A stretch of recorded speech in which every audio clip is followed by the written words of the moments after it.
Seorang anak di bawah umur terpaksa diamankan tim Resmob Ditreskrimum Polda Bali lantaran nekat mencuri handphone.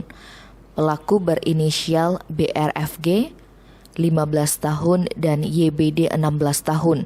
Pencurian itu diungkap berdasarkan pengaduan korban PAMS 16 tahun yang merupakan teman pelaku 7 Juni 2021 lalu.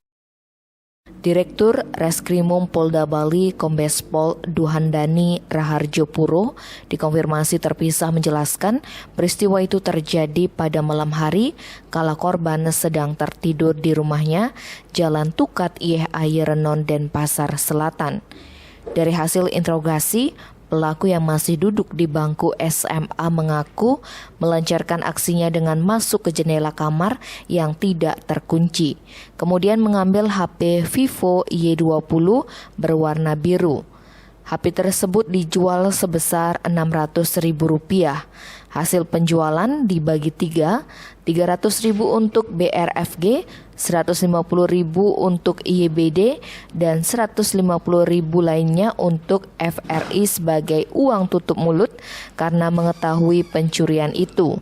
Atas perbuatannya pelaku dikenakan pasal 363 KUHP tentang pencurian dengan pemberatan, dengan penanganan tetap memperhatikan Undang-Undang Perlindungan Anak. Tim Bali Express melaporkan.